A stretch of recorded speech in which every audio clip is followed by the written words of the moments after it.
Welcome and good morning. Thank you for joining us for another edition of Sree's Sunday New York Times Read Along. We have an incredible show planned for today. There's so much to cover. There's so much that we're thinking about. Of course, we've been talking about COVID-19 and the coronavirus, but the last week, several weeks in America have been just so disturbing. We have with us today Sunny Slaughter, an activist and consultant, who will start the show talking about some of the violence against Black and Brown people across the country. We'll have Professor Joseph E. Stiglitz, a Nobel Prize winner in economics, to talk about the economic impact of COVID-19 and some of the issues around that. And then we'll have Dr. Mona Abaza join us to talk about the well-being of healthcare workers under COVID-19. Of course, our host is Sree Srinivasan, and I want to show you as we start the show the view of New York City outside his window. It's a glorious Sunday morning, but there's no traffic, no sounds, no honking. Sree, what are you seeing out there? Very little. I'm trying to show you a subway station beyond those trees that is completely empty. Sundays are, of course, quiet, but never this quiet.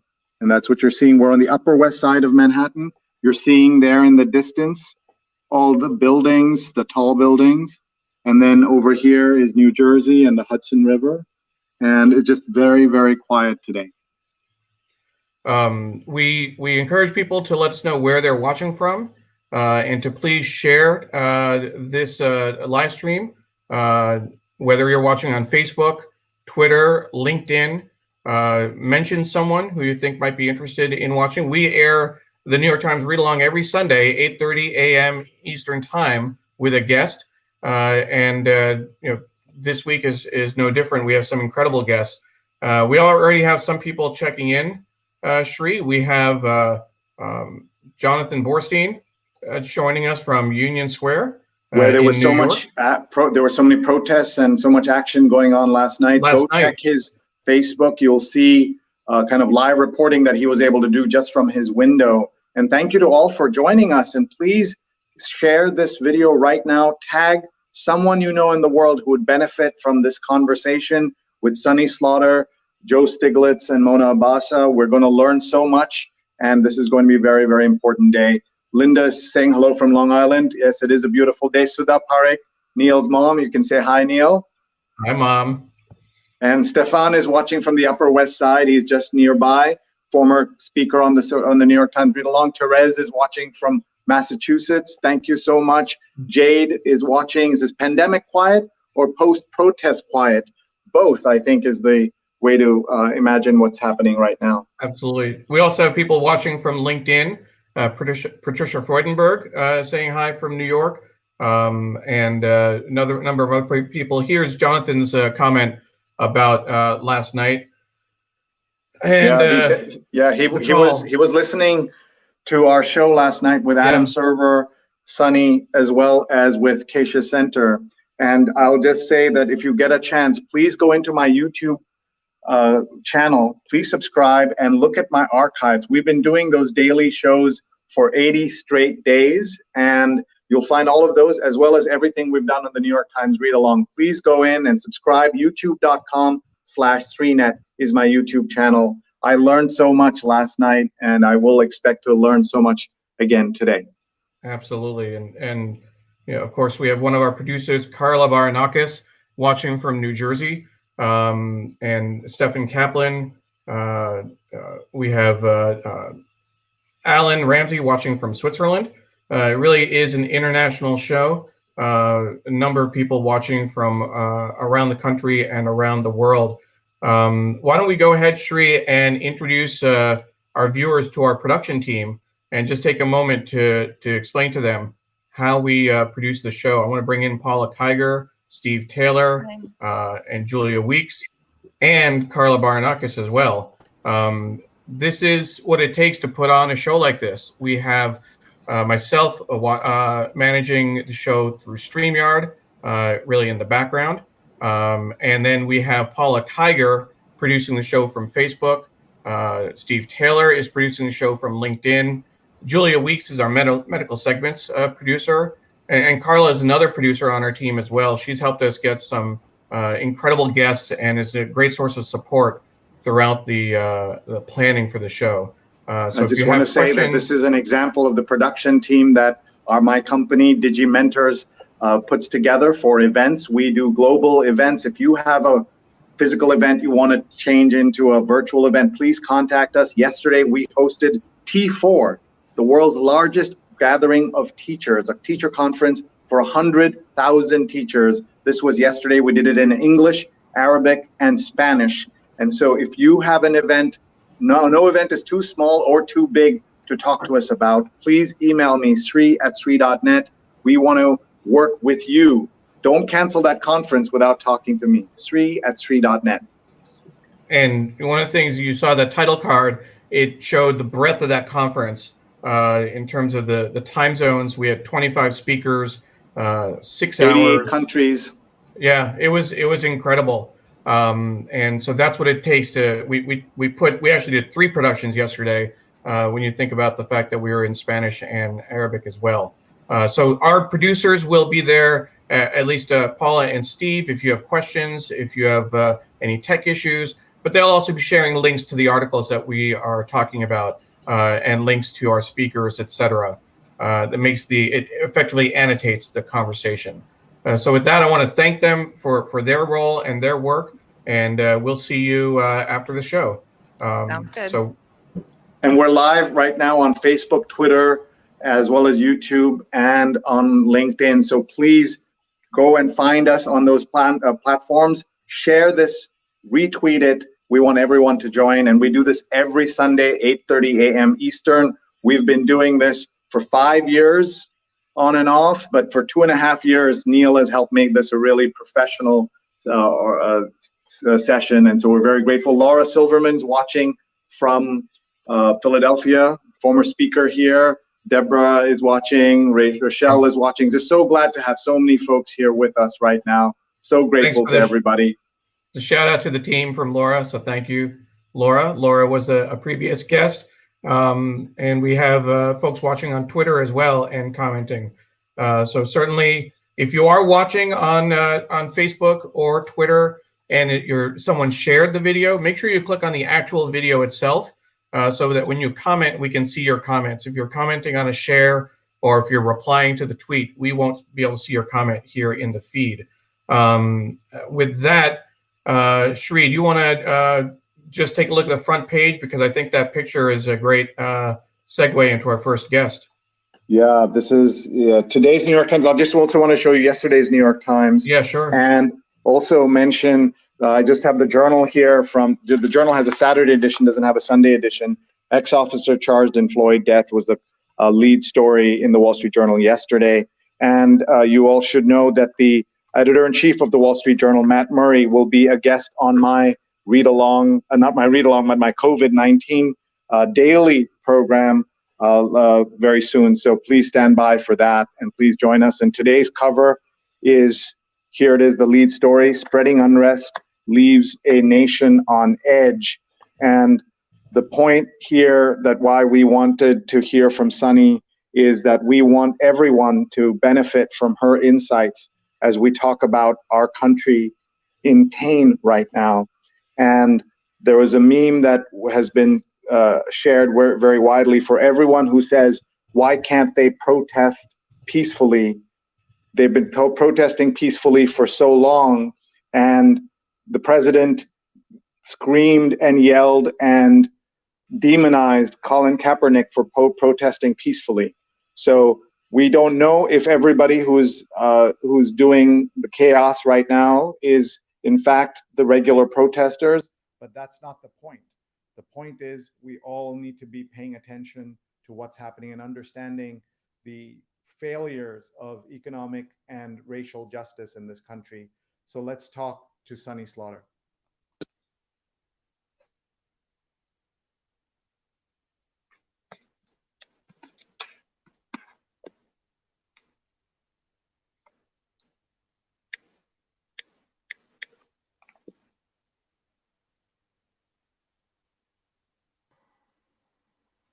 Hello? Sorry, Sonny. One of the things, yeah, great. Sonny's mic is unmuted. Mine's unmuted. Thank you so much for joining us, Sonny. Really appreciate it. Thank you so much. Good morning, everyone. The world is on fire. Everyone across the world is talking about what is happening in America, and the world is on fire. I want to change the narrative a little bit with respect to, we keep saying the police officer. He is a murderer. So that I call him today, the murderer of George Floyd. And the world is on fire because people were not listening. Can you hear us now? I want to know, can you hear us now? Can you hear our pain? America, the world, can you hear Black people's pain?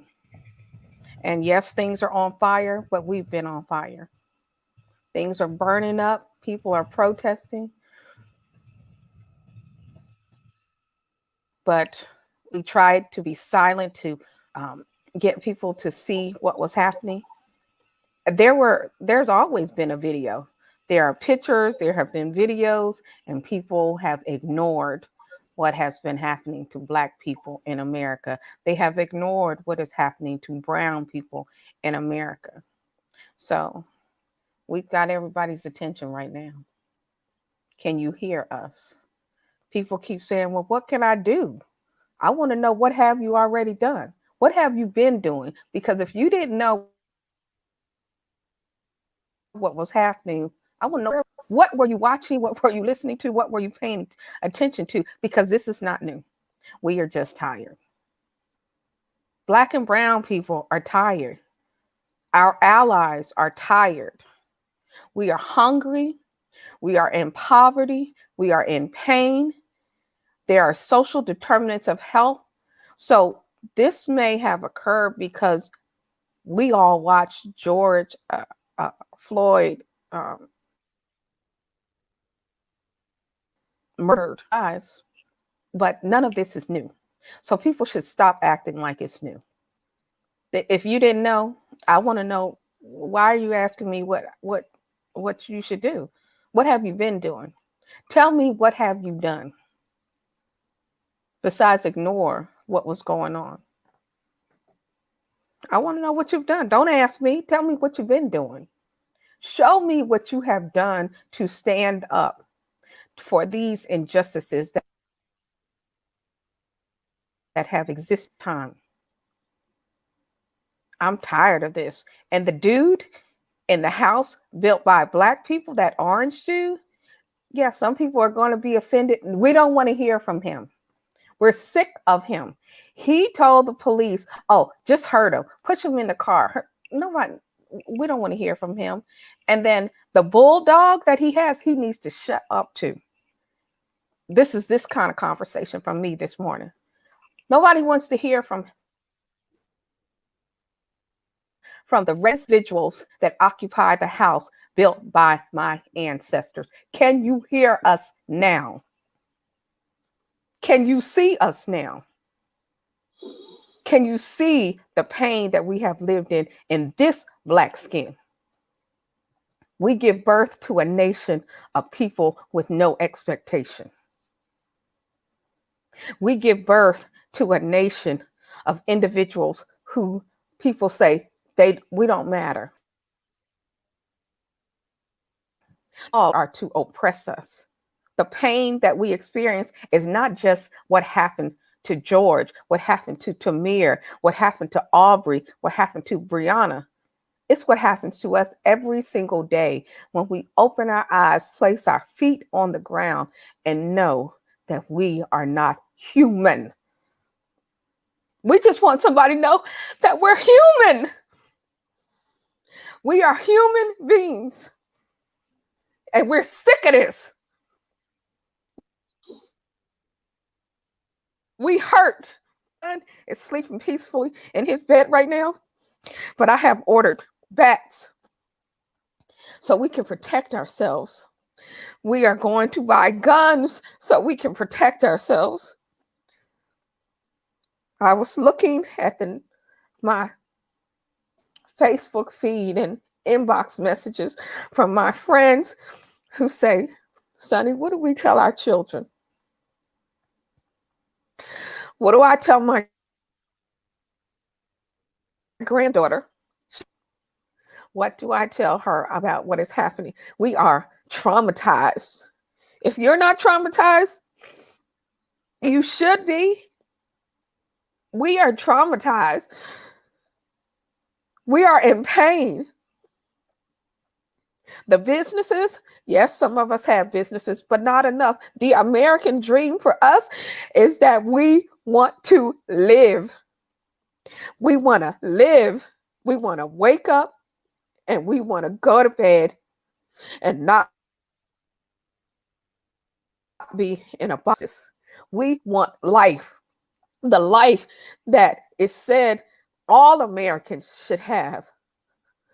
We want liberty that it is said all Americans should have.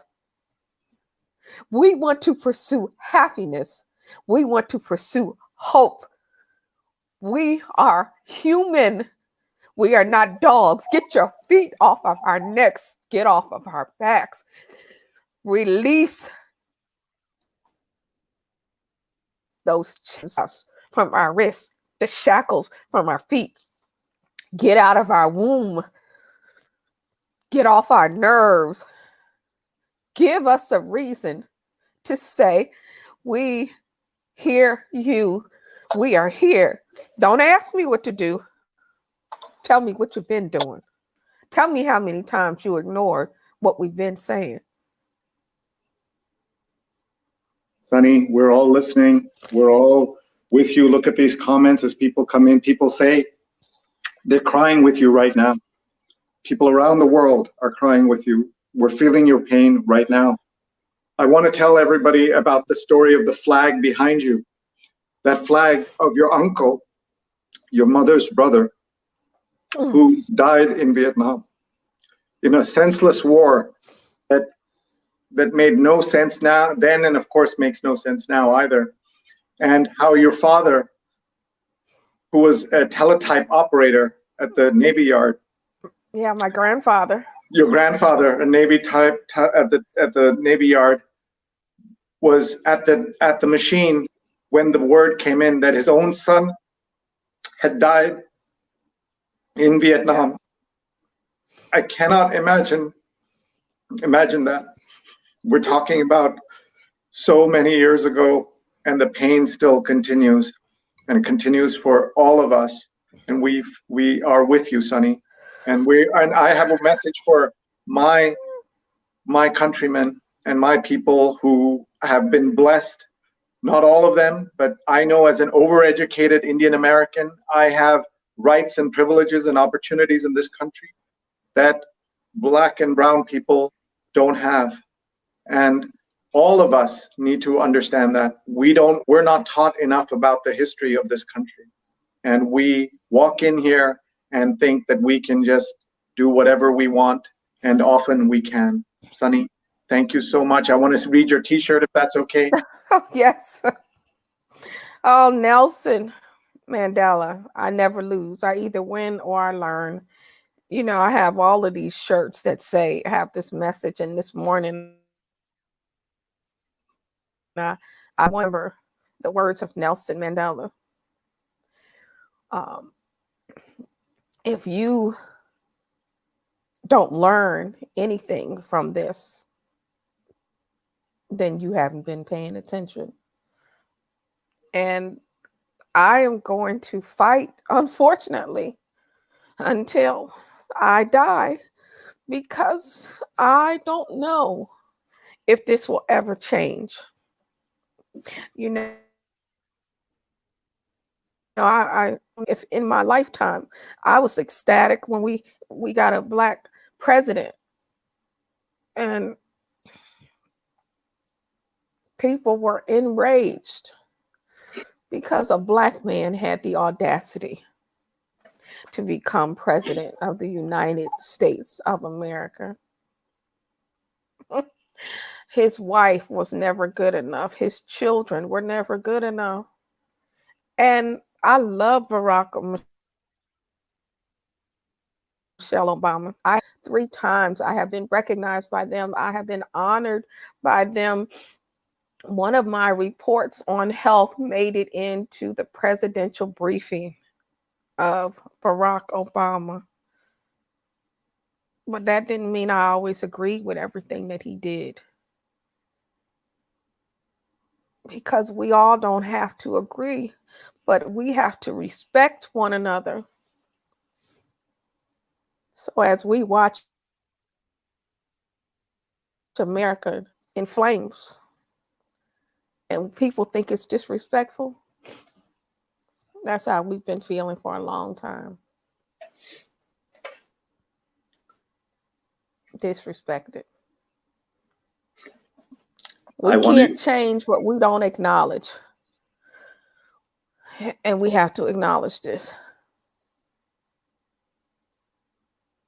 Sree, you and your team, every conversation, everything that you have on you all has been about uplifting the voices and the narrative of the unheard. Every show you do, it does not have to be about this, but every show that you have done, every show your team, the diversity of your team in perspective and thought and place, and you will bring those on that don't agree, because it is about having a platform where those of us who cannot be muted have the opportunity to tell the unheard what they need to know. Thank you, each of you, all of your guests, all of the people that have an opportunity to become a part of the New York Times Read Along family. Is so important. And I have been calling you all family since day one, since August 2019. I could not thank Darlene Slaughter enough for giving me the connectors to become part of this family and this voice, this global voice, because America affects the entire world. What happens in the world affects all of America. It's true. May I show you? Are the connectors to this. Thank you, Sunny. I wanted to show you. You said I'm humble. World Thank is, you so much. You said the world is broken. Look at what the New York Times says. The Sunday Review. The world is broken. Oh my gosh! And I don't even have the paper. And you can see the world is broken.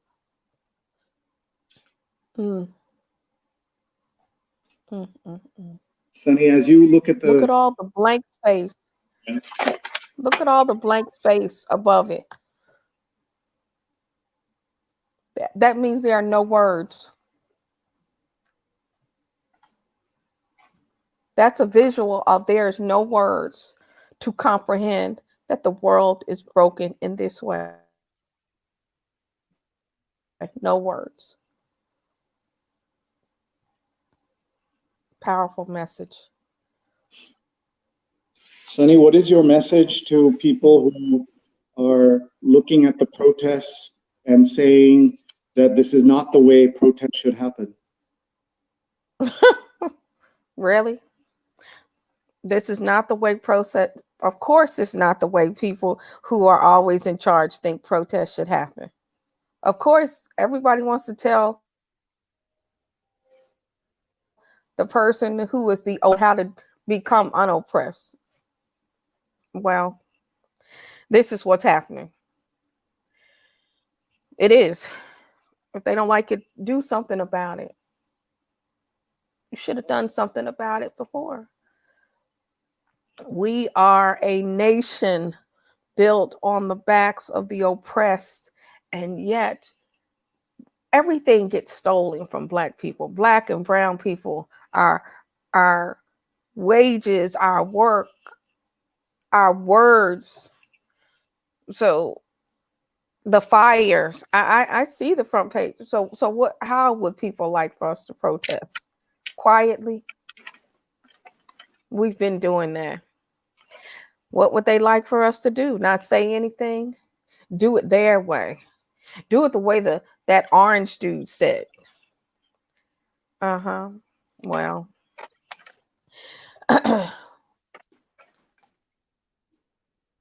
we're going to use our way. And everybody, and do not get distracted that people are protesting peacefully. What we see is not us. There are some people that look like me and others who are out there, but the distractors are those who are they're not wearing the hoods now. They're all wearing masks and gas masks, and they are doing things that are disruptive. So the disruptors are who you see burning up those things, and you have some immature individuals who want to distract from the message. But don't be confused that there are not individuals in the crowd who are doing these things intentionally, because that's what they want to say, that we are unruly, we are ungodly, we are out of control. We have been controlled for a long. And it says it leaves the nation, the unrest leaves a nation on edge. Spreading unrest leaves a nation on edge. Well, where do they think Black people and brown people have been their entire lives? On edge. So now everybody just where we are. We are protesting in the midst of a pandemic that is killing us. And they said, well, people are dying. Like they tried to say George Floyd was dying because he had hypertension and diabetes and all of these other. And once again, we are blamed for our own demise. We are blamed for being murdered. We are blamed for everything. So not that we don't have enough, we don't have access to good food, that there are more liquor stores than grocery stores in our neighborhoods, that there are more fast food restaurants than healthy choices in our neighborhoods. Oh, but that's our fault. Of course, Black people just eat the scraps. Isn't that what we have grown accustomed to? We give the least of us what everybody else wants to throw away. And they say, feed on that. Make yourself fat so you can work. And when you die in the fields, and the fields now are in our offices, grocery workers with no pay, little pay. Oh, there's been a lot of unrest. We've gone to bed a lot of nights sleepless and hopeless. And the New York Times, and the reason why this show is so important, because we read the print, because what's in print is describing our pain. The paper tells the story. This platform tells. And if people don't know, they know now. They know now. We are prepared to die because that is an expectation when we are born, that we will die sooner rather than later. So everyone should get comfortable in this, since they've been comfortable in the other. Thank you, Sunny. Sunny, you're so right. We had a comment here saying that Sree doesn't understand that he's Black to our white supremacist, says Calvin. Oh, Calvin, I certainly understand that. My people, I don't think understand that. Many of my people, we have very aware and sensitive and folks who really care about social justice. but we also have many, many countless Indian Americans who don't see that their education will not shield them, that this president doesn't want any more engineers. Not a single Indian American does he want here in this country. So I'm aware of that, and it is painful for me to argue with my own relatives about this situation. Sree. And that is true. Go ahead. I'm sorry. Sorry, Sunny. I wanted to step in, and that's I do it very rarely, but this is a really important issue that we need to address. We talked about it last night on your show. One thing that we don't talk enough about in our community, in the Indian community, South Asian community, is the privilege that we have. We don't have to have the talk. Most people, most South Asians don't have to have the talk. And you talked about it last night on the show, Sunny. I talk with my colleagues at work, other friends. We know that most, or all, I was going to say all, I don't want to say anything that's all, but African Americans in general, Black brothers and sisters, Latino people have to have the talk with their kids, have the talk with their families of how to respond if the police pull you over, if they come knocking at your door, if you're walking out at night. My parents never had to have the talk with me. I don't know people in my circle of friends, my South Asian circle, who've had the talk with their family members. It doesn't mean that South Asians are not targeted and are not subjected to the same kind of harassment and cruelty. My opinion, and Sree, you may share it, is that a lot of it has to do with class and privilege. That people don't realize that there are South Asians who are living on the edges, that are struggling, that have don't have the privilege that Sree and I grew up with. They certainly, I think, live in a different world than I do, and have to worry about this and to have that talk. But for the most part, the socioeconomic group that I'm in, the South Asian group that I'm in, we don't worry about this on a daily basis. I can walk out at night.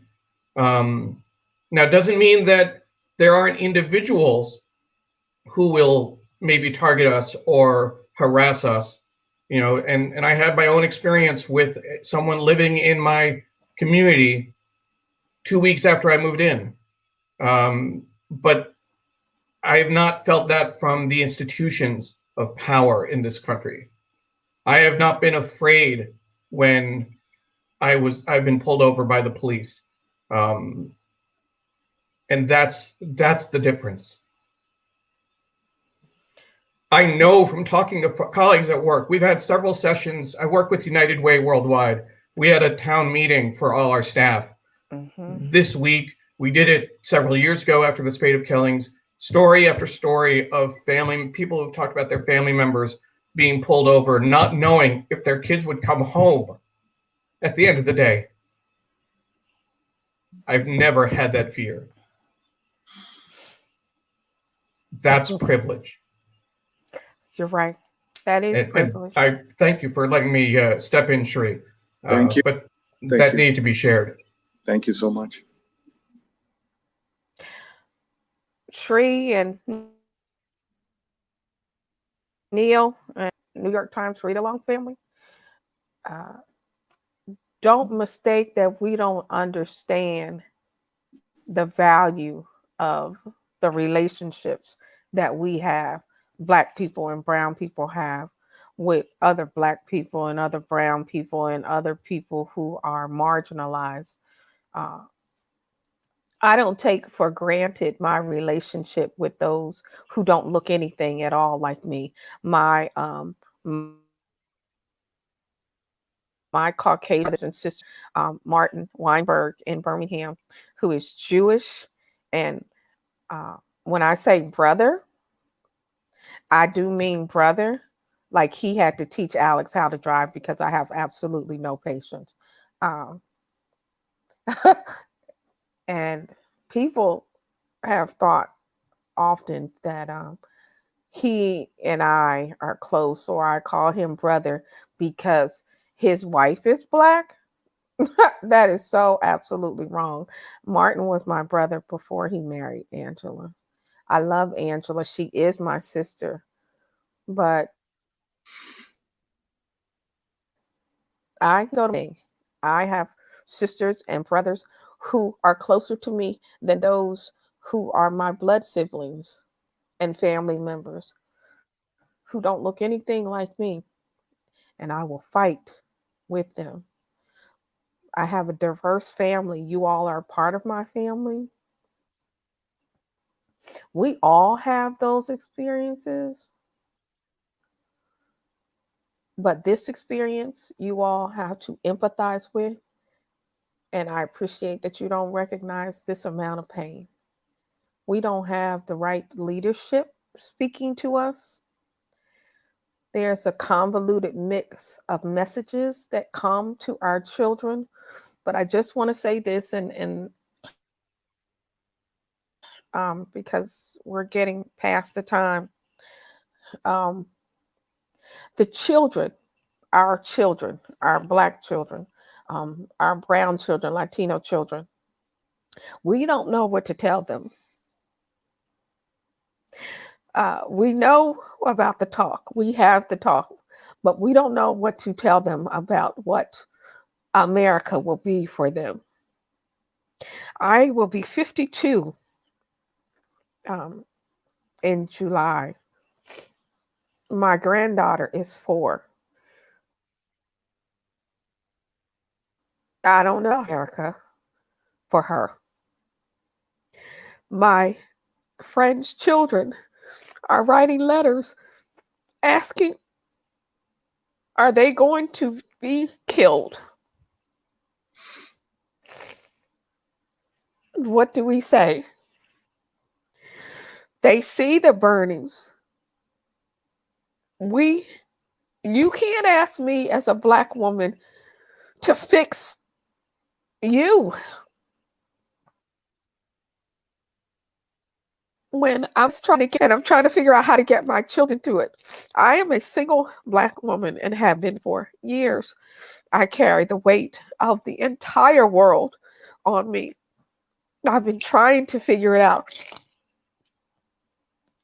I don't have all of the answers, but what I do know is that I'm tired. I'm tired. And what I do know is that when I die, I'm going to die tired.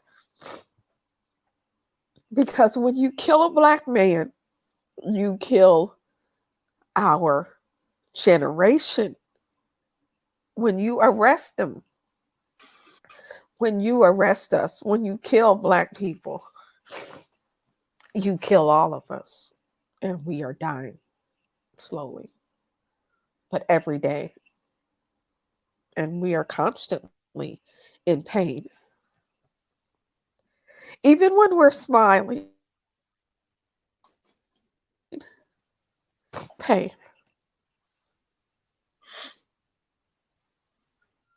We have to talk about so many things, including the economic we're going through. Everybody should know that in this country, this virus has hit African Americans disproportionately, like everything does. And states that have 15% African American populations have the African American, the percentage that have the disease, that have the illness, 50, 70, 80%. That tells you there's something wrong.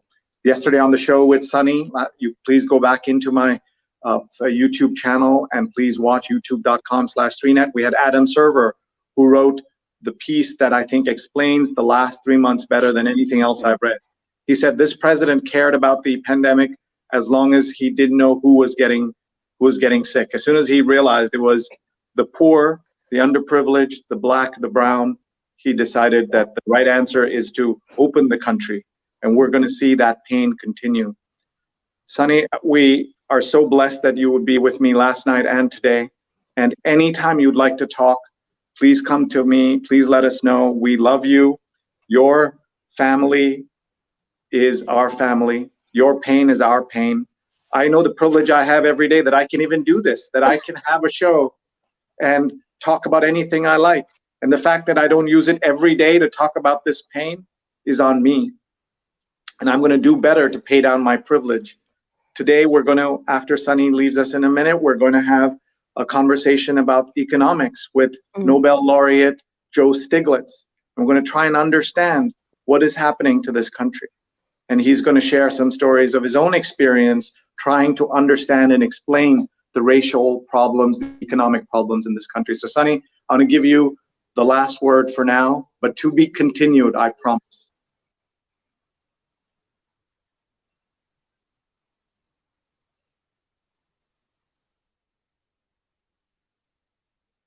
Oh, thank you. I think I'm having some technical difficulties. Isn't that amazing? That technical difficulties. What I would like to say is that each of us has the opportunity to change the narrative.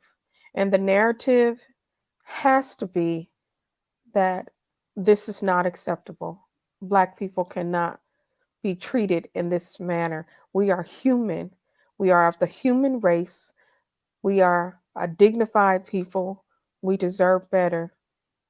And don't ask me what to do. Think about what you've already done. Then you need to figure out where you are complicit in this. If you are silent, you are complicit. I will work with anyone. But if you think that I'm going to do all of the heavy lifting, you are wrong. I cannot do that anymore. I'm tired. We just want to be heard and we want respect. Asking for anything else that anyone else does not get. Sree, I love you all. I see all of these comments, and please reach out to me. Of course, I'm not leaving the show. Everybody knows how to find me. Sree knows how to get me. Neil and Paula and Carla and I mean I'm available for conversations, but don't expect me to do all the work.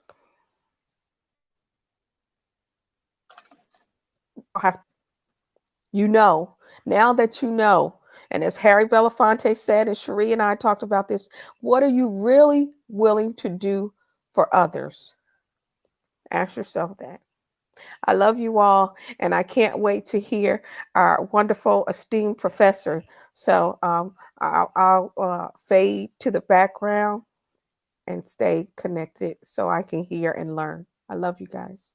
Thank you, Sunny. Everybody, please go to sunnyslaughter.com. Please follow her on Twitter, Sunny_Slaughter. And we've had multiple journalists asked to connect with you. And I want to say to everyone who runs a business that has a budget for training, hire Sunny to come in and talk to your staff.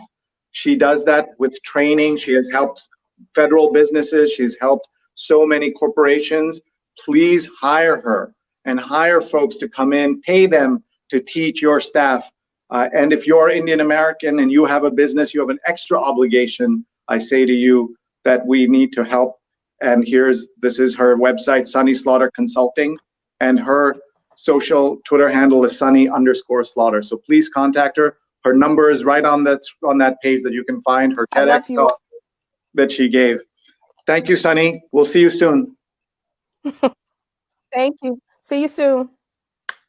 Bye-bye. Bye.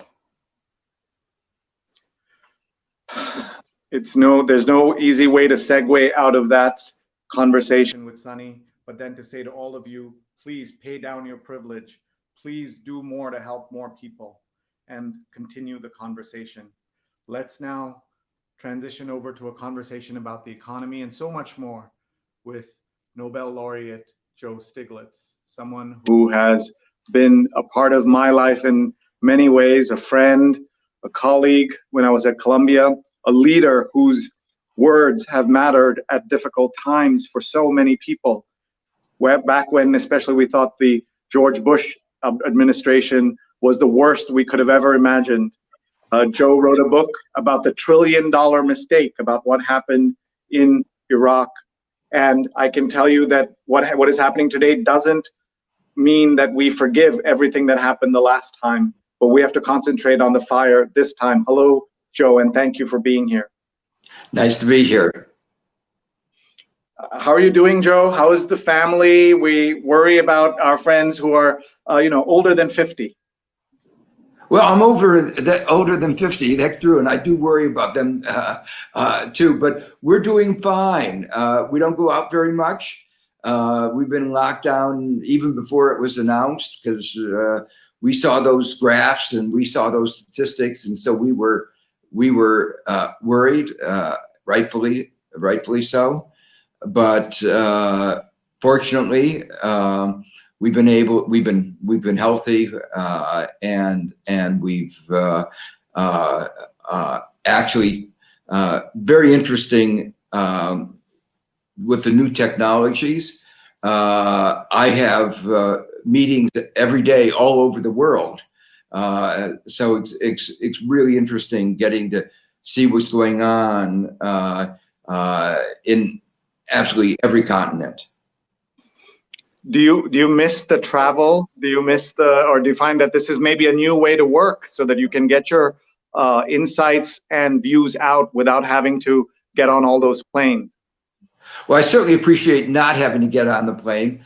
And there is no way you could have done what I've done in some days this week where in the morning I was in China, in the afternoon I was in Latin America, in the evening I was, I was in Europe in between. Couldn't have done that even with the Concorde. We couldn't have traveled around the world in one day like that. So in that sense, it's a new world out there. On the other hand, there is nothing to substitute for actually being with people in the flesh. And of course, where I see that the most is my teaching. Teaching on Zoom is not a replacement for the classroom. I completely agree on that, and I miss the classroom as well. Joe, can you talk a little bit? You heard a little bit of the conversation with Sunny. You were telling us about the Kerner Commission. If you can explain that a little bit for our audience. Remember, we have a global audience, and you know that unfortunately American racial history is not taught around the world. It's very sad. And it's not taught even in America. Just a little over 50 years ago, we had riots, 1968 riots, that played a very big role in Lyndon Johnson deciding not to run. After those riots, President Johnson set up a commission called the Kerner Commission to investigate what was wrong. And then I was appointed to a commission 50 years later, just a year and a half ago, at what progress had been made in the 50 years since the Kerner Commission report came out. And I got to tell you, it was very sad reviewing the evidence. And let me just read a couple of lines from the original Kerner report, because I think it's very telling, particularly this weekend, seeing what is going on. The most famous lines from that Kerner report was, "Our nation is moving towards two societies, one black, one white, separate and unequal." And then at one key point towards the conclusion, the report noted, one of the first witnesses to be invited to appear before the commission was Dr. Kenneth B. Clark, a distinguished and perceptive scholar. Referring to the reports of earlier riot commissions, he said, "I read that report of the 1919 riot in Chicago, and it is as if I were reading the report of the investigating committee of the Harlem riot of 35, the report of the investigating committee on the Harlem riot of 43, the report of the McCone Commission of the Watts riot of 65. I must again in candor say to you members of this commission, it is a kind of Alice in Wonderland, with the same moving pictures reshown over and over again. The same analysis, the same recommendations, and the same in action. Those words come to our minds as we conclude this report. And if we were to do a report today, as I think we all do a report, I think those same words would echo very strongly. I am so sorry to say you are absolutely right about that. And the same words will be the ones that people will be saying. And we have no hope, actually, that things will change. If I may, Professor, I'm going to ask you to just adjust the camera a little bit if you can. We want a little less headroom so we can have these comments come under you. There you go. Thank you very much for doing that. I also want to say that I made a mistake. I said you wrote a book called The $1 Trillion Mistake. It was a $3 trillion war. Can you just explain that? How did this country, you've been in government, sir. We want to remind people that you've been at the highest parts of the government in the United States. How did you, as you were writing that book, this $3 trillion mistake, what were the lessons there that we may be in many ways duplicating in other areas, including how we take care of our own families, our own healthcare system, things like that? Well, when we went to war, we had no conception of what we were engaged in. When we do a little project, we pass a regulation, we do a careful balancing of the costs and benefits. We even talk about if you make a car a little bit safer and it costs a little bit more, how many more lives we'll save. And we actually compare the value of the life saved with the extra cost that is put on the auto company. So we make these very difficult decisions. But when we went to war, that was a war of choice, let me say. It wasn't a war like World War II where we were attacked. This was a war of choice. We didn't make that calculation, no assessment of whether we were likely to be successful and what the consequences to our society, who would be fighting. And the result of that was anybody could have seen it was going to be a very expensive war. Part of what motivated me was that when we went to war, President Bush said it was going to cost something like $60 billion. And when I read that, I said, he's got to be out of his mind. Nobody's serious.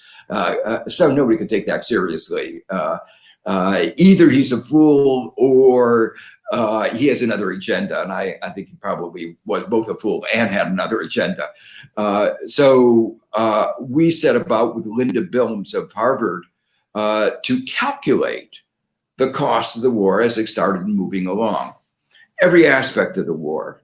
And what was claimed was going to cost $60 billion. And then one of Bush's advisors said, oh, it might cost $250 billion. And he was fired for the heresy. Well, by the time we did it, and the war was not quite over yet. In fact, the conflict in Afghanistan is still going on. Our estimate was north of $5 trillion.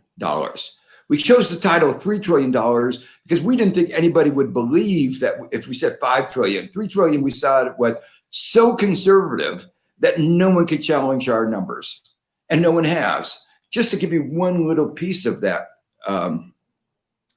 the amount that we are spending taking care of the healthcare costs and disability of those who fought in Iraq and Afghanistan, you added them up over their whole lives, that cost alone is in excess of $1 trillion. So, you just talk of damage to people caused to our side, let me say to our side, let alone the hundreds of thousands, probably more than 1 million people of Iraqis that were killed. And you realize how terrible that war was. But when I think about what we could have done with that money to uplift the lives of the poor in the United States, and in particularly the African-American, Hispanics, people who've been mired in poverty, and the consequences of that poverty, that lack of access to healthcare, we are seeing so dramatically in this pandemic, it absolutely makes your heart bleed. We're looking at thank you, Professor. We're looking at the New York Times today. I know you love reading newspapers and writing and getting involved. How did you know that you were going to be an economist who actually got in the fray and wrote for the public as well as for your peers? A lot of economists write for their peers. Well, I entered economics because I was concerned about these issues. I grew up in Gary, Indiana, which industrial heartland of America, in a period that as now we realize was the golden age of capitalism. But when I was growing up, I thought it was terrible. I didn't realize that was as good as it got. So when I was growing up, I saw this massive inequality all around me. We were a middle-class family, but I saw so many people that were so much poorer. The city was marked by racial segregation, which I simply couldn't understand. Here, we were in the North, but then when I, talked to people who had come up from the South, bright people who had only gotten a 6th grade education, you realized something was wrong with the country. And then I saw the episodic labor strikes, the unemployment. We were, every few years, my classmates had no money as their parents were laid off. It was pretty terrible, I thought. And that is what motivated me to switch from what I had originally thought I was going to do, which was to be a theoretical physicist, to go into economics. And I feel grateful that I've, you might say, kept my eye on the ball. My concerns about inequality were the subject of my PhD thesis. And it's something that I always kept in the front of my mind. The disappointment, though, I have to admit, is during that 55 years since I began studying economics, inequality has gotten worse. So while I think I understand it better, part of the reason we understand it is the disease has gotten a lot worse. And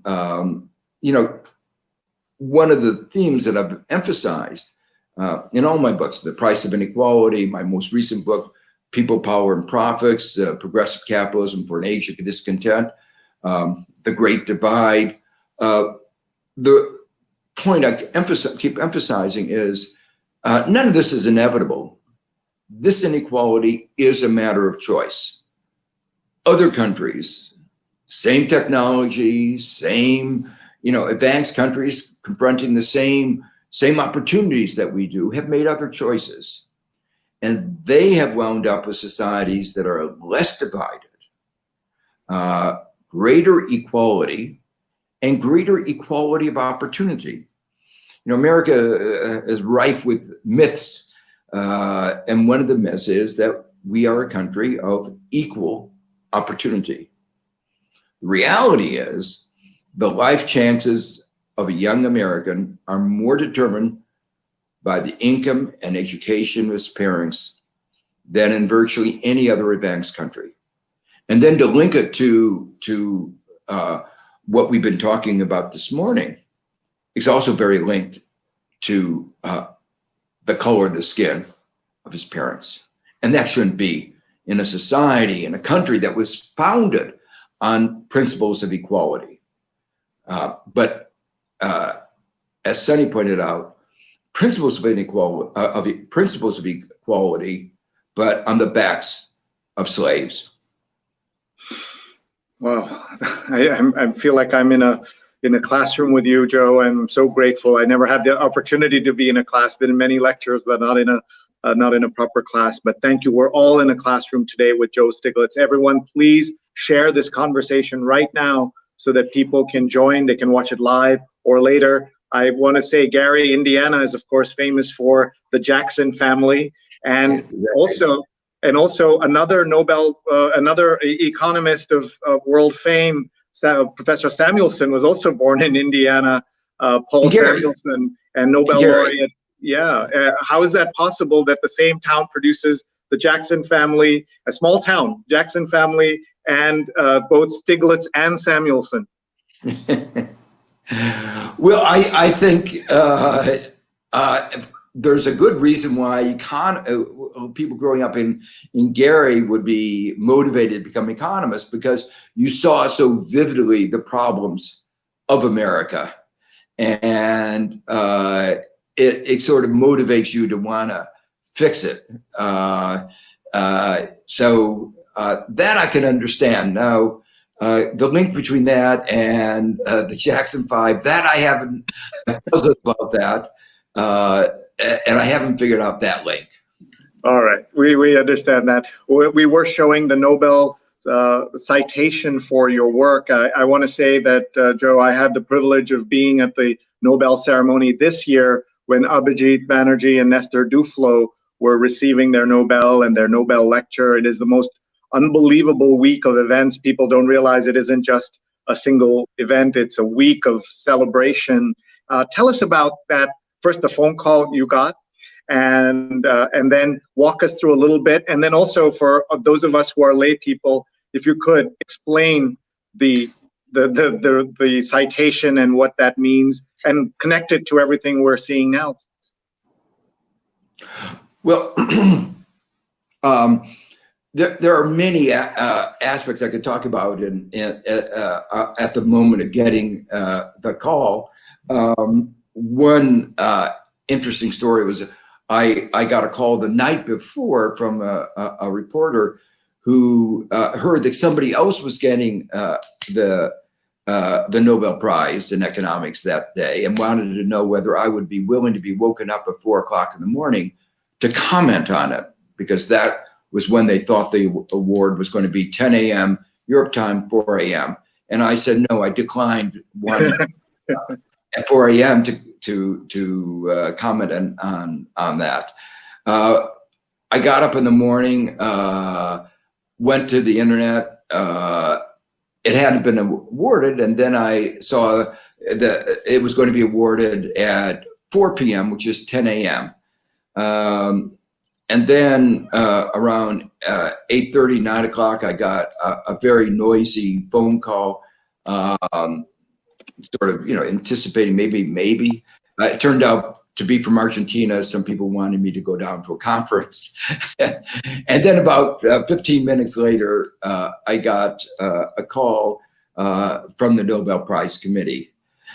One of the interesting things about the call echoes the kind of lack of trust in our society was after they announced it, told me, they said, by the way, in case you think this is a scam call, we want to connect you with the chairman of the Nobel Prize Committee, who I happen to know. And so he got on the phone.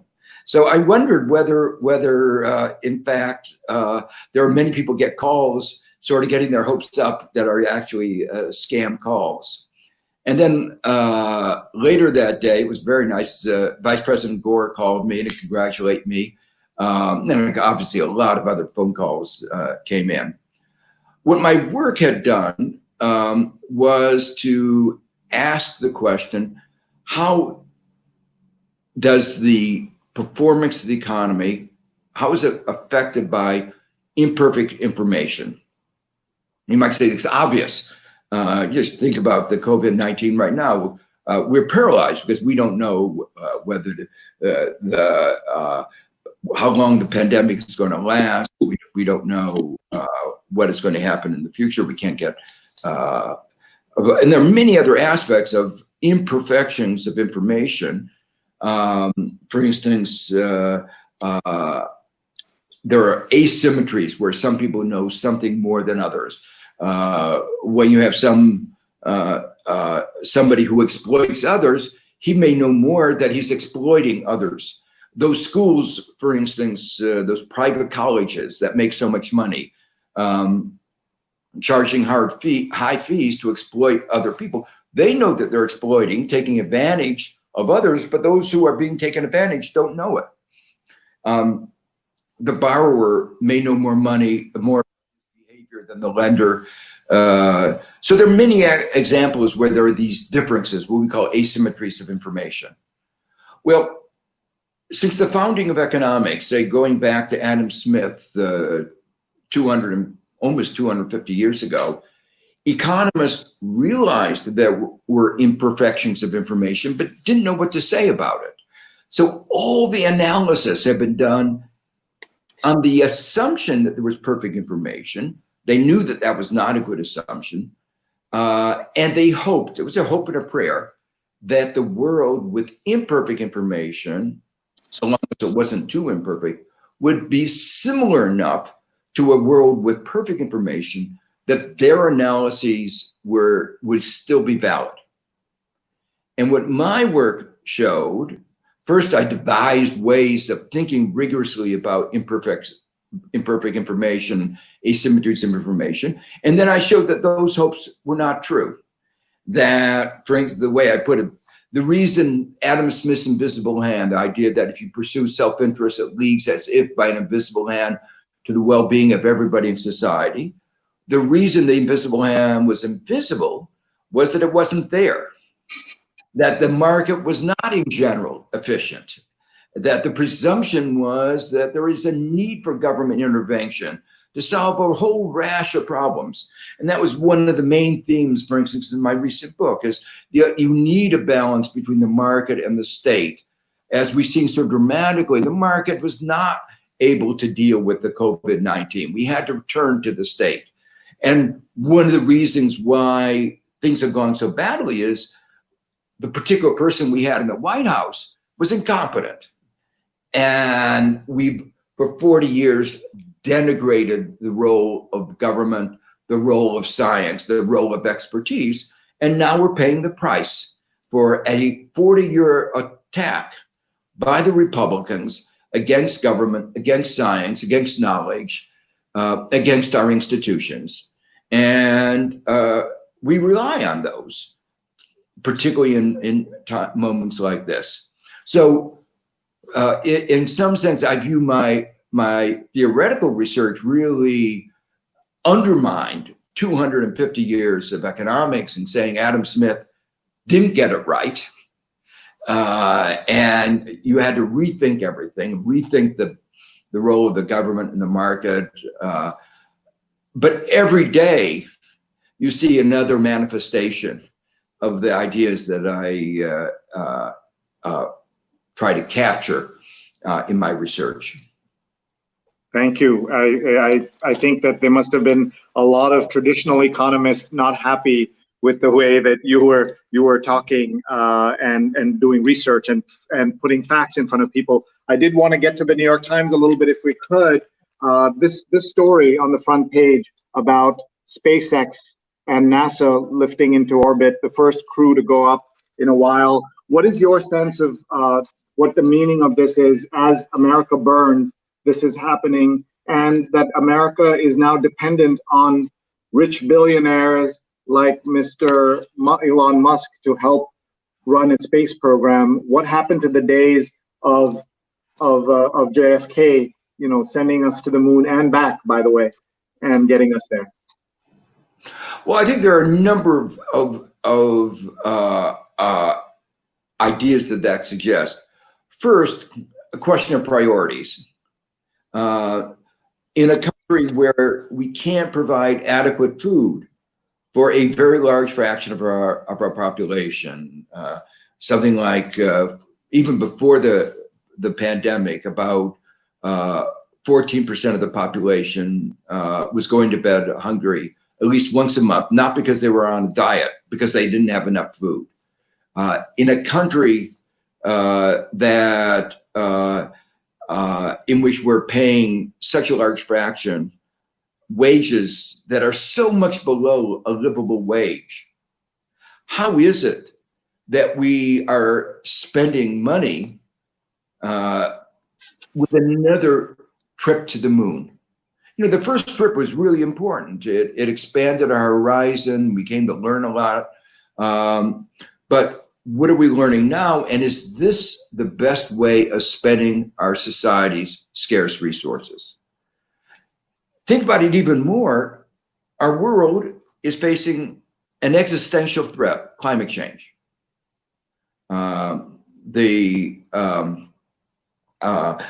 If we don't do something about it, the effects will be enormous. Effects on disease, which we are, seeing some of the consequences of what happens when you have a disease ravish a country. But water level is going to rise. We lost in a recent year almost 2% of GDP from extreme weather events. So it's going to have a very big consequence. And we ought to be spending scarce dollars for dealing with climate change, for dealing with inequality, for dealing with the fact that America has the lowest level of life expectancy, or among the lowest levels of any of the advanced countries, and the greatest levels of health disparities, the consequences of which we're seeing in the middle of this pandemic. So while we have all these really concrete problems that are affecting the lives of millions of Americans, resources are being spent to send somebody out in space. That seems to me that we've gotten our priorities wrong. Now, the fact that it is the private sector rather than the government that does this is also disturbing. The government has been the basis of science, the basis of the advances and knowledge, going back to this pandemic, the ability to diagnose, to identify what is causing the disease, that it's this particular coronavirus, to do a DNA. All that research has basically been funded by the government. But under Trump, every year he has proposed a reduction of 30% in government spending. And that, of course, has made us much less prepared to deal with this kind of virus, a problem we have on Earth, not a problem off in the moon. So to me, it shows both the weakening of the government and a misplacement of our prioritizations.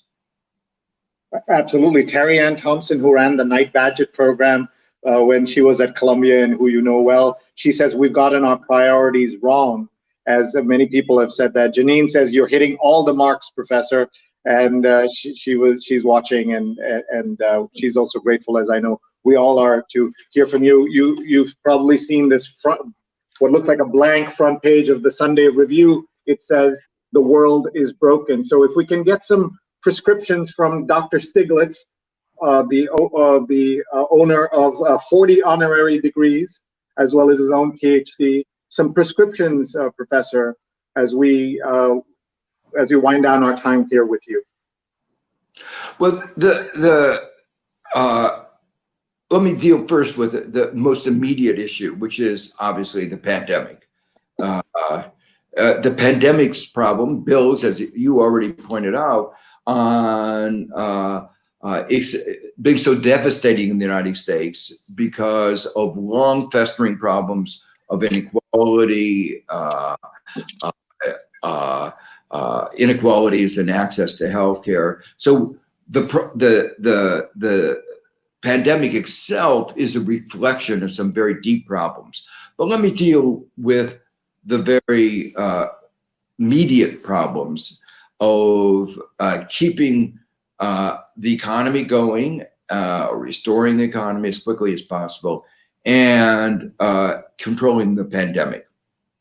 Now, if they had asked me, and I did offer some of my advice, but if they had asked me, I would have said, what are the priorities in coming up with an aid package? I'm very impressed about the magnitude, $2.7 trillion, almost as much as we spent on the war in Iraq and Afghanistan, and the Federal Reserve probably an equal amount in in lending. A lot of money, but it was like a fire hose, a bazooka, not aimed very well, and didn't achieve what it was intended to do, and not a very clear vision of what it wanted to do. So the first thing should have been to contain the pandemic. So what does that mean?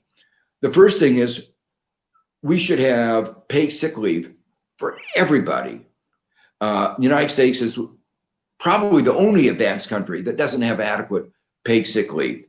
And so what did Congress do? It passed a paid sick leave bill. You don't want people with COVID-19 going to work and spreading the disease. But then our selfish big corporations, the richest companies in America, weighed in and said, please exempt us and we'll give you some campaign contributions if you do. And so we exempted 48% of the workers, those working for companies worth over 500 employees. These are the companies that could most afford it. And so the disease spread. That also reflects how short-sighted capitalism is, how short-sighted these companies were, and how inhumane these companies were. They knew that the people who worked with them, often at wages of the minimum wages, was $7.25 an hour, no money in their bank account, living from paycheck to paycheck. If they could possibly can go to work, they will, even if they're sick with COVID-19, and that will spread the disease, and that contributed to it, as we saw in the meatpacking plants. So that's one example, but there are many others, how we should have prioritized health first. The Democrats had to fight the Republicans to get money for our hospitals. And then a very large amount of the money went to the hospitals who didn't need it, with better connections. So that's the first problem. The second problem, very clear, for a whole variety of reasons, you wanted to keep people connected with their jobs. It was important because if the economy started up quickly, which we hoped it would do, you wanted to keep those connections. You wouldn't have to rehire them. In America, it's especially important because we knew our unemployment insurance systems were not capable of dealing with it. They were stingy unemployment insurance systems. And in America, most employees rely on their employers for health insurance. And if they aren't working for their employer, they get put onto Medicaid. And the Medicaid system was already stretched. We didn't want more people to go into Medicaid. Well, how did we do on that? The United States is #1 again. #1 in disease, #1 in deaths, and #1 in the increase in unemployment. I'm not sure you call that make America great again, but it is #1, but not of the things that we want to be #1 in. 40 million newly unemployed. That's about 1 out of every 4 Americans. And in the Great Depression, the unemployment rate was only about 25%. Only, I should say. And if you add to that all the disguised unemployed, people who've given up looking for work, the true unemployment is almost surely greater than that number. So we failed. Why did we fail? And why did other countries succeed so much better? Well, it was a poorly designed program, and it was a program that was poorly implemented. And it was known at the time that there were alternatives that could do a lot better. Alternatives that New Zealand and Denmark and countries all over the world tried. Very simple one, and Representative Jayapal has presented a bill to do this. There's a similar bill in the Senate, which basically says we will guarantee the paycheck of individuals. If a company's revenues go down by 50%, we will pay for 50% or 40% or some figure like that of the pay of those employees whose salaries are less than $80,000 or $100,000. You can pick your numbers. The interesting thing is that kind of a program would have cost a fraction of what we actually wound up spending. But instead, what we did is we had a program, especially for small businesses, called PPP, and we turned to the banks to administer the program. And the banks did what was in their self-interest. They got a huge amount of money for doing this, billions of dollars. And they first in the line went to those companies that were most connected, not the most vulnerable, not the people who most needed it, not the smallest, but the largest of the small companies, the ones who have the closest connections. And of course, those typically are not African Americans, not small businesses run by people of color. Those were people like Ruth's Steakhouse with connections. So we took all this money and it didn't go in the right place. And that was partly legislation, but it was also partly the way the Trump administration administered the program. And then we had another piece that said, okay, we're going to try to make sure that people don't fall through the cracks. We'll give a $1,200 check to everybody, at least everybody below a certain level. And the president said, we can get those checks out in 2 weeks to everybody. Well, first of all, they totally misassessed the nature of the problem. They thought we were going to have a V-shaped recovery, 10 weeks, put the economy in the hospital, give it a lot of loving care and a lot of money. And 10 weeks later, June 1st, we emerge healthy. Well, tomorrow is June 1st. I don't think anybody believes that on June 1st, we're emerging from this pandemic healthy. Most of the other programs end then or in the next 8 weeks, and we're not going to be back to health in 8 weeks.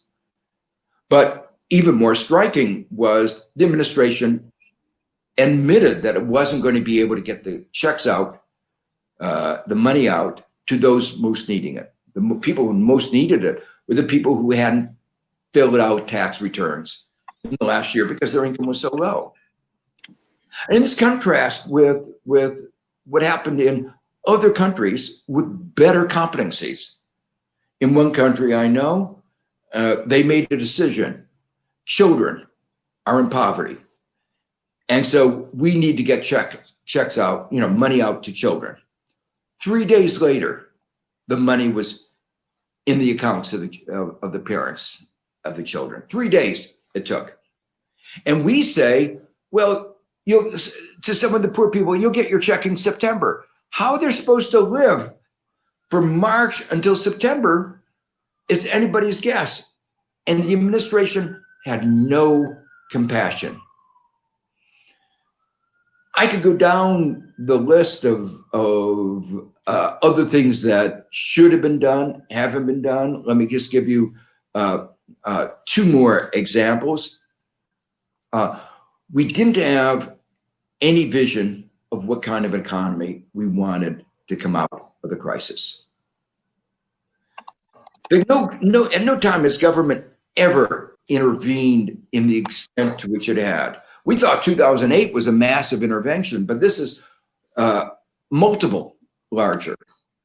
Now, if the government is intervening, shouldn't we the people, have the right to say what kind of economy we want to have? And what kind of economy, economists know what kind of economy we should have. We should have a knowledge economy. We should have a caring economy. We should have a green economy. Those are the kind of things we should be working for. But did we do that? No. Among the sectors that have not been getting money are our higher education sector, the research sector, the sectors of the knowledge economy. Our states and local governments, their revenues are plummeting. They have balanced budget frameworks, which means their expenditures have to cut. We rely on them for health and education, caring for elderly. With their revenues plummeting, those expenditures are going to be cut back. And the administration says, no, we don't want to help them. Let them go bankrupt. What kind of society is that? What will be the consequences of that? We want to have a green economy. Other countries said, put it very blank. A condition of getting the money is you have to move green. Told the airlines, okay, we understand you need money, but we want to make a commitment that in the future you'll have a green, less of a carbon footprint. We could have done that, but in the United States, we didn't. And then we provided liquidity for the companies, but we didn't do that for ordinary individuals. And most particularly, a concern to me, is while the rest of the economy was put on standstill, our banks were allowed to keep getting interest.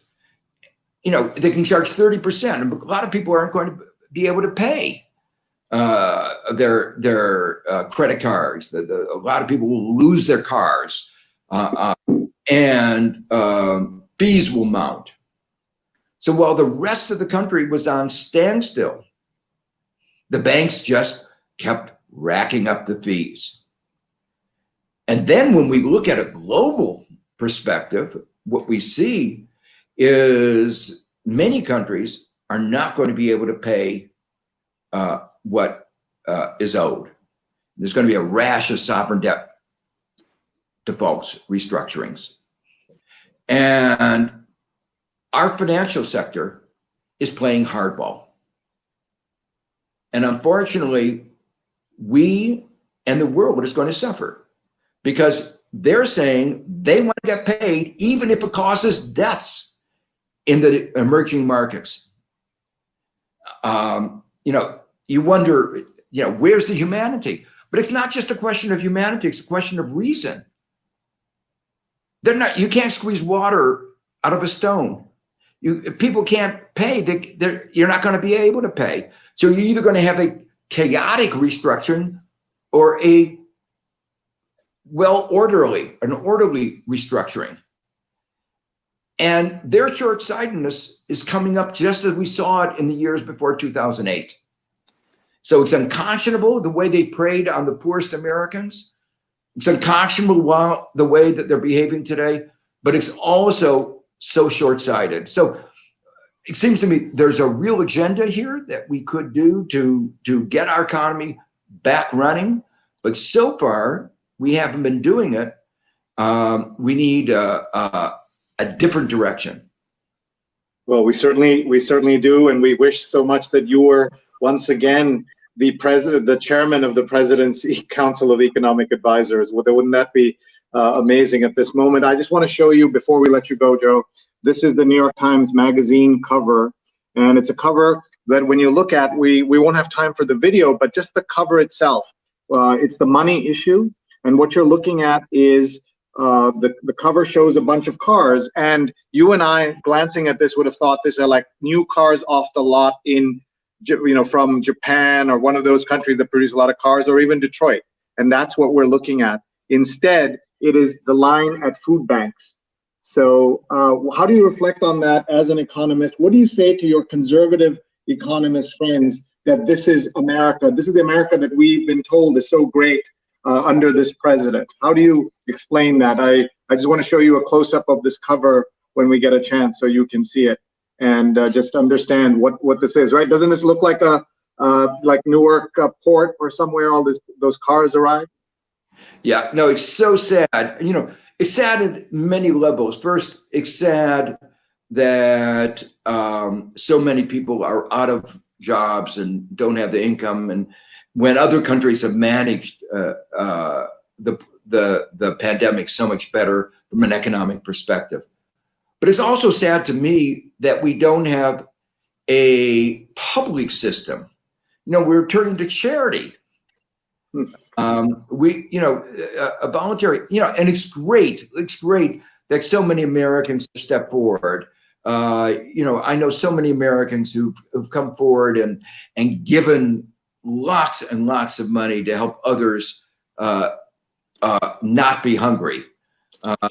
In New York, it's particularly strong because in New York, there is a bond. I mean, we came together in 2001, and I think you feel it in the city. I don't know if you, Sree, you feel that in New York, there is this kind of solidarity in our city.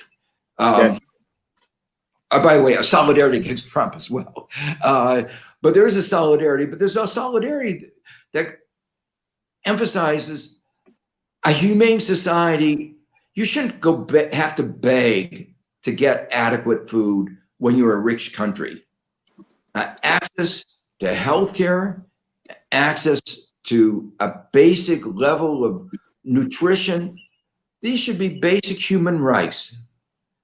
And, you know, we want to have influence around the world.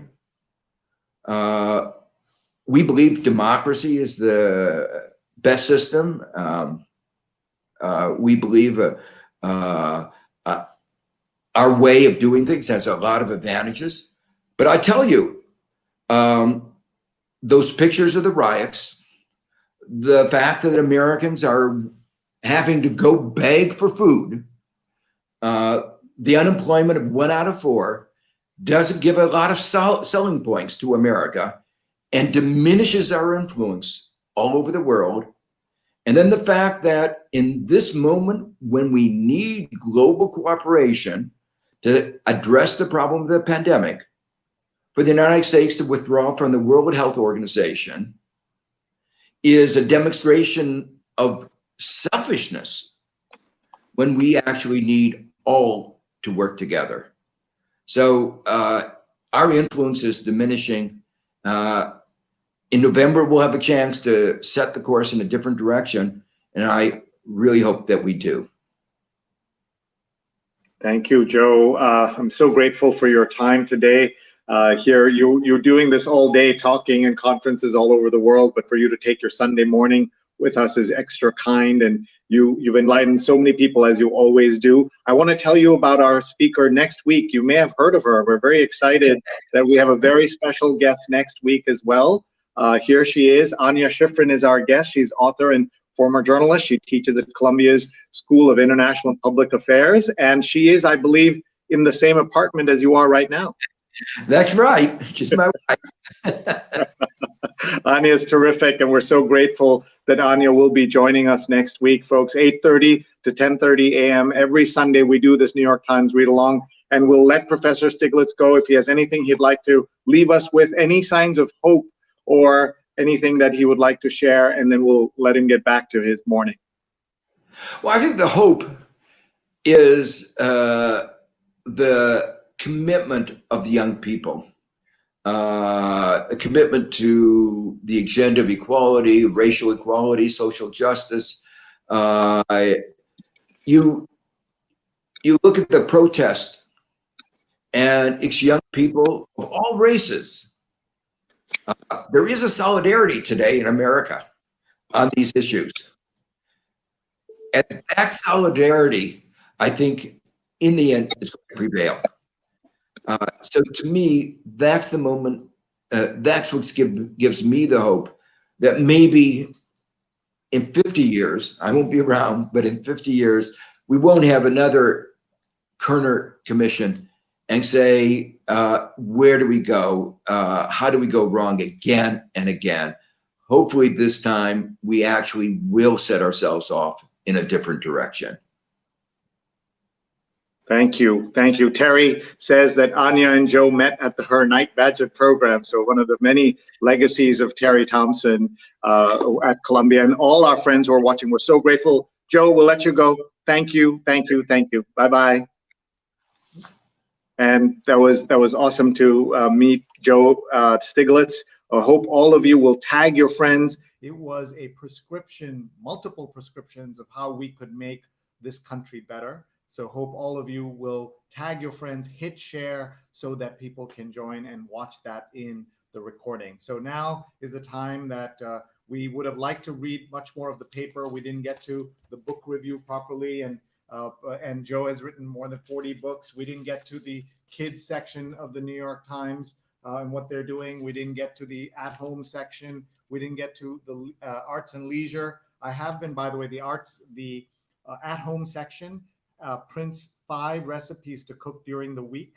And I have one day a week, it's my job at my home to cook dinner. And I did cook twice now, something from the at-home section. And by the way, it tells you something about the bad division of labor that exists in homes, that in a home with 4 people, I only have to cook once a week. That means the burden's falling extra hard on my wife, Rupa.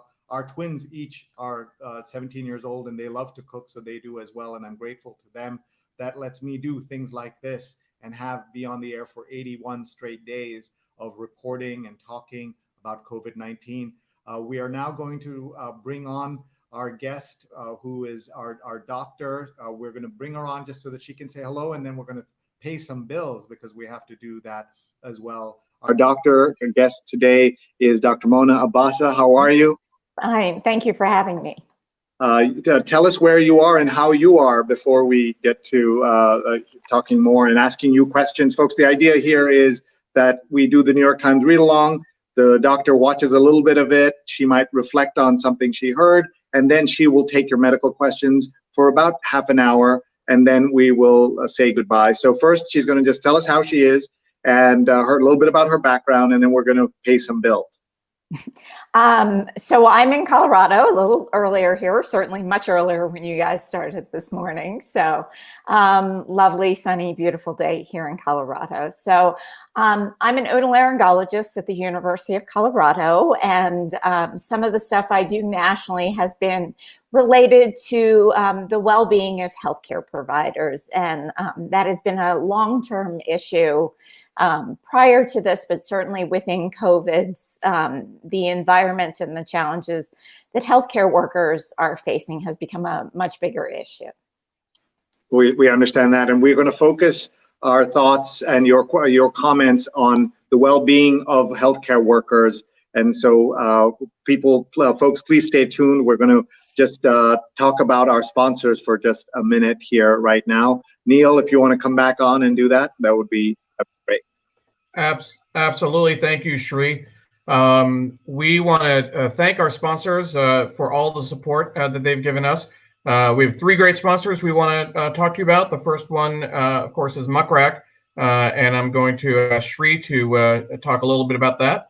Yeah, one of the things that I wanted to do, folks, is to try and help people during this crisis. And working with our friends at Muckrack Academy, we're offering a free course, a certification course on fundamentals of social media. It's open to anyone in the world. More than 3,000 people have already signed up. You don't have to be a journalist or public relations person to benefit from this. Everyone in the world can sign up. Everyone in the world can benefit. mrac.co/social, mrac.co/social. Take a screenshot, share this, take a photo, share this. Any age, any background, any experience. I promise you, my colleague Linda Bernstein and I are working very hard to make this a course that you will benefit from. And we are very proud that this will launch in a couple of weeks. And this is now the time for you to sign up, mrac.co/social. Absolutely. And then we also want to thank Magic Bus USA, another one of our sponsors. Magic Bus is doing some great work. They imagine a world where children break out of poverty and lead fulfilling, rewarding lives, contributing to their community and to the world around them. As you can see, 7 out of 10 adolescents in India do not have a higher secondary qualification. 6 out of 10 youths do not have the soft skills necessary for employment. And 3 out of 10 girls are married before they reach 18 years of age. The work that they do makes a difference. We are thankful that they have joined us as a sponsor and are supporting this work. And certainly, we want to encourage you to learn more about our sponsors.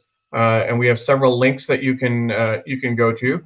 If you go to readalong.link/muckrack, readalong.link/magicbususa, and then our third sponsor that I want to mention is Strategy Focus Group. Strategy Focus Group is a global team of human capital strategists committed to helping organizations solve people issues within your organization. They do that by working alongside you to solve your toughest problems and helping you capture your greatest opportunities. So I want to thank Muckrack, Greg Gallant, and Mike Schneider in particular, Magic Bus USA, our previous guest and a constant source of support and information on these read-alongs, Pradnya Haldapur. And of course, our very own Ron Thomas of Strategy Focus Group, who's based in Dubai, but makes it a point to join the read-along every week. And I want to do a special shout out. I know Ron was with us earlier today and had to leave only because it was such a powerful show this morning. So I want to just give a acknowledgement of that and thank Ron for all of his support, and know that this is one example of when we take the moment, take the time to talk about some serious issues, and we wouldn't be able to do that without the understanding and support of our sponsors, and we really want to thank them for all of their work and all of their support to make this happen. I also wanted to say that we have a great production team, and everybody watching, if you would like a virtual event that you need help with, no event is too small or too big for us to help with. We put together the world's largest teacher conference. 100,000 people registered for this virtual conference that ran yesterday. It's called T4. We've done small events, big events. Contact us, Sree@Sree.net, and we will help you. We can be just an advisor. We can be 10% of your production or 110%. So please be in touch with us. And now with that, I think we're ready to go back to our doctor friend who's visiting. Absolutely. Okay, folks, let's bring back Dr. Mona. How are you? I'm good. Thank you for being here. Thank you for spending part of the day with us. You had a chance to listen to some of that conversation. Some of it, of course, is around healthcare and how this particular crisis is affecting people of color, people of economic backgrounds that are insufficient for them to survive. So if you have any reflections about what you heard already, and then we want you to share what you've been thinking about for healthcare workers. Yes, the challenges our nation are facing, both for this pandemic and the other very prominent social issues we're seeing right now, are profound and disproportionate. I was struck by the comment about paying down your privilege. As a white woman, I'm obviously in a position, as a white woman physician and surgeon, in a position of great privilege, and understanding that responsibility, I think, is for all of us right now, even as healthcare workers, and we face the challenges of what's going forward in this pandemic and trying to provide the best care. I do think it's important to remember our place in society, and particularly for healthcare workers, because I think another privilege many of us have is the esteem in which we are held by society and the opportunity we have to impact and make a difference for those, particularly those who are underprivileged and who are disproportionately affected. Even in the state of Colorado, the statistics are very disproportionate for those of Black and brown skin and other racial ethnic backgrounds to be disproportionately affected by this. So I think that that's an important thing that we all have to wake up every day and look in the mirror and understand. And I'm very cognizant of needing to pay back my privilege too. In talking a little bit about the challenges I think that healthcare workers are facing, there was a crisis of burnout in healthcare professionals and physicians long before this took place, that has been addressed by the National Academies of Medicine and many collaboratives to look at the disproportionate suicide rates in physicians and other healthcare workers. And there are huge, that has gotten worse. And certainly in New York, where you guys have been an epicenter, and in many other cities such as Detroit and other parts of the country, where just the workload and the burden of caring for huge numbers of critically ill patients has certainly added to that burden. I think there are a great number of physicians and healthcare workers across the country who are also facing this battle in a different way. Many of us who are maybe not in the epicenter or working in an ICU, taking care of critically ill patients, but who are still seeing great changes and disruptions to our hospital systems, to our daily lives, being asked to do things that maybe we've not done in very long times, and how do we deal with that burden? And I think it's begun to kind of come to the forefront. The emergency room physician that took her life in New York has very deeply and profoundly affected many of us who work and who are facing this challenge about how do we not just support our patients and our communities, but how do we support each other in an environment that we don't see coming back to normal anytime soon. One of the things, thank you, Ken, thank you, Doctor. We should also explain your specialization is the ENT side of medicine, right? You folks have a complicated name that I've not been able to say properly. Otolaryngology. So fancy for ear, nose, throat. So ENT is fine. So have they ever considered rebranding it as just ENT? Why go through this? So many of our clinics in many places are actually labeled ENT, ear, nose, and throat, because it is easier for lay people to understand. It is the official kind of Latin version of our name. So I think one of the rites of passage to complete your residency in otolaryngology is the ability to pronounce it correctly. You clearly have done that.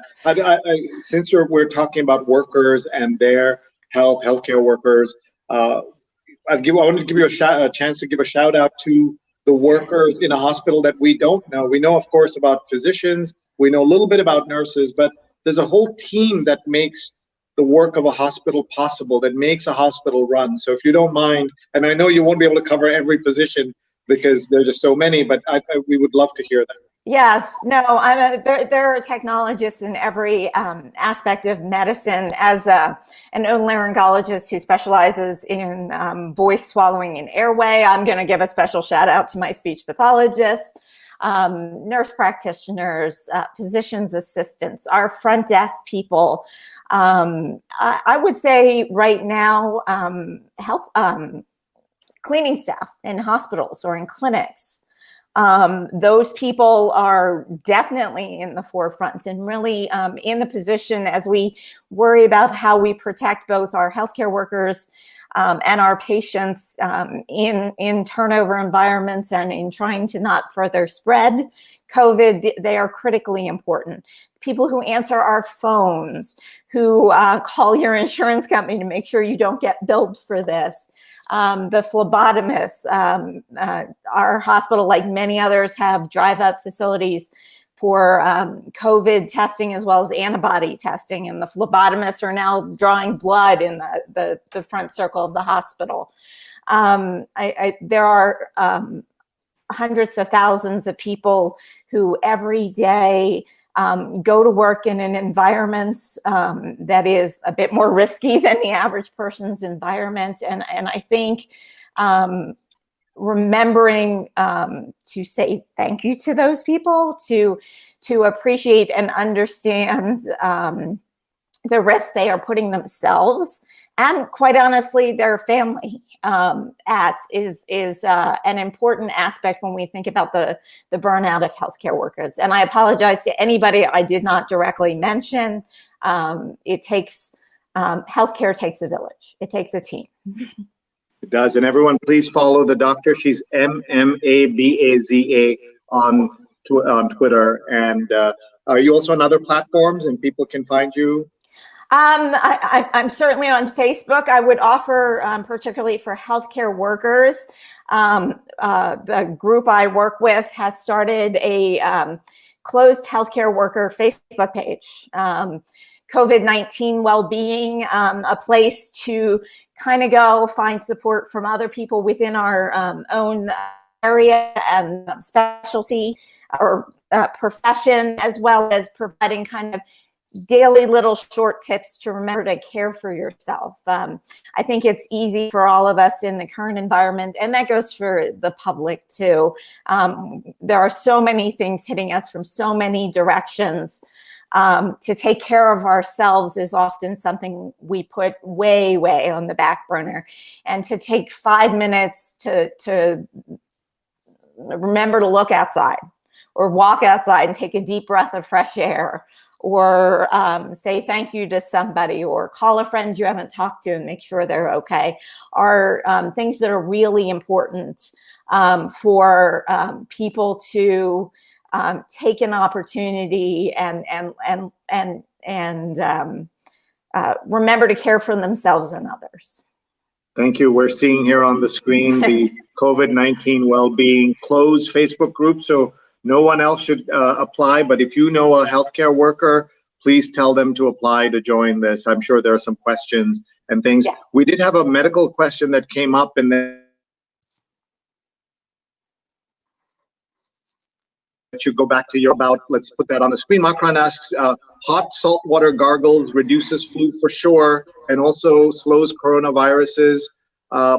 Is that, so we keep seeing, especially on WhatsApp and social media, keep seeing these kind of prescriptions. And I just wanted to hear from you, what do you say when you see things like this, or the importance of ginger and turmeric and honey and all of these other kind of homemade and maybe not so homemade prescriptions? So I will tell you up front, nobody can tell you for a fact that these make a true medical difference. They are certainly soothing. As a laryngologist, I have lots of patients who, with sore throats, saltwater gargles, sore throat drops, anything.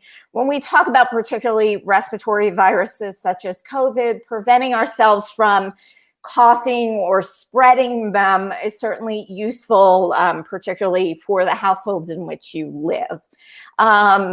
We know that COVID tends to be highly concentrated in your throat and in your nasopharynx. In fact, ENT doctors were probably more acutely aware, were more highly exposed in the routine exams we do of people because of that.